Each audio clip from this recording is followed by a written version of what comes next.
Well, what in the name of all that's holy was that? Sony today announced that they were going to release their PlayStation 5 Pro model. And the announcement, let's just say you have aimed for the mark here and you've gone way over there. You're not even in the same cosmos. So the PlayStation 5 Pro, I'm not a tech guy, so don't ask me to take you through all the settings and everything else. But let's focus on the key points. The system is not going to have a disk drive. It's not going to have a vertical stand with the product when you buy it. What it is going to have is an AI interface of some kind which upscales the graphics. Anyone who's played the remaster of Persona 3 Portable that came out on both Steam, PS Plus, Xbox and everywhere else will be aware of the issues it caused in the background in terms of resolution problems and in general a poor quality performance of assets. So that's already a little bit of a warning sign. But what makes things worse is that they've also announced it has more GPU power. It's going to be potentially a lot faster. But in the actual technological briefing that was given to us by Mark Kearney, it was essentially talking about how the backgrounds look better. There was better ray tracing. It kept a target frame rate of 60 frames per second. Now, I looked at the side by side, and yes, there was some improvement, but anyone who plays on the PS5 will know it's not bad. It's not awful. And then, of course, there's the bigger problem. The price. £699.99. At this moment, literally right now, I could go onto the website for the retailer Argos. I can get a brand new PlayStation 5 with a disc drive for less than $499.99. Which means I have access to the used games market for both the PlayStation 4 and the PlayStation 5.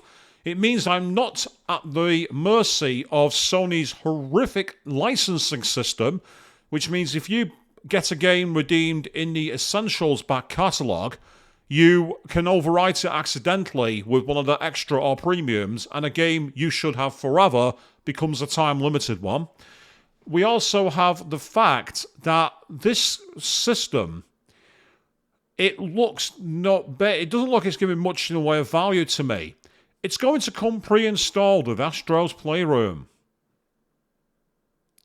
I had Astro's Playroom pre-installed on my PlayStation 5 on the 19th of November 2020. Day 1 for the United Kingdom. I had a day 1 console. It has the same game. It'll be more than 4 years old. They're not even giving, as far as I can tell, the much longer-awaited sequel to that game, which has only just come out, Astro's Adventure. This is an abysmal own goal. In my opinion, Sony have just lost the console war. They have literally given the keys to everybody else. If Microsoft come out in the next couple of weeks with some kind of Xbox Series Z or something stupid, and they say, we're going to give you more horsepower, we're going to give you a disk drive, and it costs $599.99, it will be just the same as when Sony famously walked on stage at E3 in 1995 and went, $299, and walked off stage after Sega's abysmal Saturn announcement. That is, in my opinion, how bad an own goal this was. I think Sony have just surrendered the console war. If this pile of crap is going to be £700 to buy, how much is the PS6 going to cost? Bear in mind, the PlayStation 5 is the only console I'm aware of that actually increased in price. After it was released, it went up by $20 in Canada and a couple of other countries. This is an absolutely shocking performance. I don't know what the hell they are thinking. Sony, this is stupidity. The fact that it's AI driven for its upscaling means it's probably going to be a surrender to online modes. That makes me very worried about what else is going to be added to the operating system updates for both the regular PS5 and this PS5 Pro. Are we going to suddenly start seeing the system paying attention to, oh, you play a lot of JRPGs, so we'll slice 2% off the price here. Oh, you like playing racing games. Here, try and get this little extra add-on for credits to Gran Turismo 7 at a slightly reduced price. Remember the scientific revenue that was announced many, many years ago by that horrific design about fluctuating pricing to turn players into payers? The AI in this thing could easily be adjusted to do just that. They might say AI upscaling, but I get the feeling that that's opening the crack in the armour so that you can then drive that through it. I think Sony are right on the precipice of losing absolute trust from everybody who's had anything to do with their brand.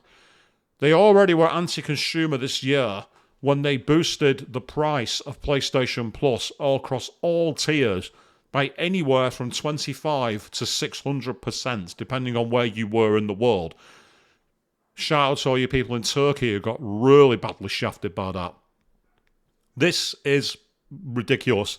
I don't know what they are thinking. This is their attempt at a mid-generation refresh. A generation that has been lambasted for having very limited software. We've had some big games. We've had the likes of Final Fantasy VII Rebirth. We've had the likes of Horizon Forbidden West.